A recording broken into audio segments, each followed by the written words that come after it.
Hey guys, it's Dave, and in today's video, I'm going to share with you some of the footage from my sleep study that I had recorded a number of months ago. This is me in the hospital back in late August having this sleep study, and it includes an episode of sleep paralysis, which you're going to see a little bit later on.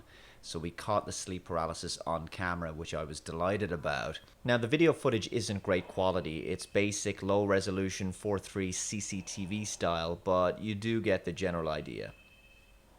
Now, the reason I had this sleep study done was not just because of my sleep paralysis, but also because of the fact that I was occasionally, very rarely, waking up, not breathing. I would actually be choking.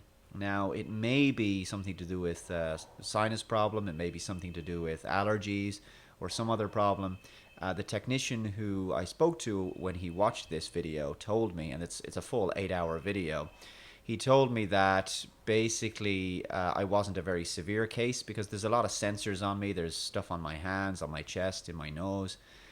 And so they're monitoring me not just through a video, but through other things as well. And he said that I wasn't particularly severe, but he did notice this particular episode, which I believe he called it something like an abnormal event or an unusual event that happened at 10 to I think it was 10 to 1 in the morning, and it was at 2 hours 32 minutes in, and you're going to see that very soon.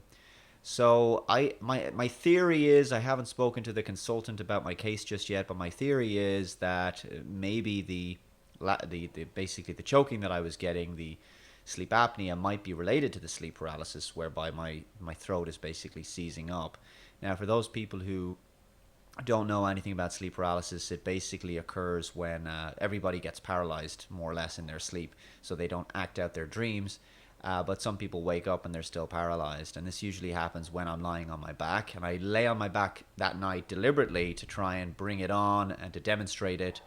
I don't usually try to sleep on my back. I usually sleep on my side. Very occasionally I'll get sleep paralysis there as well, but mostly it's when I'm on my back.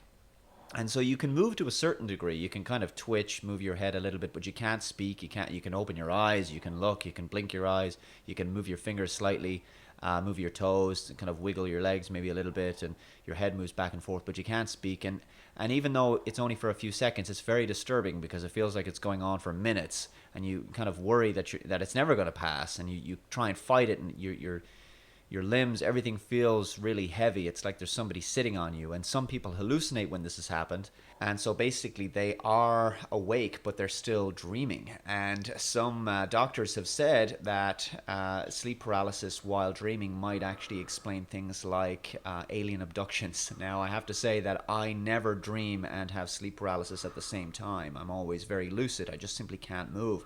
And we're coming up on the episode now. It's any second now. You're going to see it. And look at my leg, it's twitching. So I'm starting to wake up, but my eyes aren't open just yet. And so you're going to also start to hear my breathing become more and more labored as I start to panic, basically. And I'm trying to make noise. You can see me shaking just a little bit, my fingers going, keep an eye on the fingers, and my head as well starts to twitch. I'm trying to speak or call out to the nurses, but it's just coming out as a kind of a snorting snore. There's my finger moving, and my eyes are open now. And you're going to start to see my head try and move. There you go. And this is what it looks like, kind of like a seizure. And you can see my eyes going, and I'm just getting more and more panicked. Eyes are wide open, blinking a little bit. And then finally, and then it's over. In one last burst of energy, it's gone. So that lasted quite a few seconds, basically about a minute almost. So, although it's always disturbing to go through episodes like that, on the bright side, at least they had caught it on camera. So, after about 20 minutes, I decided to call the nurse in. So, I pressed the button, and when she came in, we basically had a conversation about it, and I explained to her what I went through. And then I made a plan with her that if I went through another episode of sleep paralysis that night, that I would keep the button to call the nurse in my hand, and if I was able to move my thumb, hopefully if I was able to move my thumb, I would press the button to call her back in. But unfortunately, it didn't happen, and I got back to sleep and I got a reasonable night's sleep, but no sleep paralysis, no sleep apnea. So that's basically what came of the footage from the sleep study. I look forward to speaking with the consultant for more advice on these symptoms, and if you've experienced either sleep paralysis or indeed sleep apnea, which is of course more serious, please let me know in the comments below, guys. Thank you so much for watching, and I'll see you next time. Bye bye.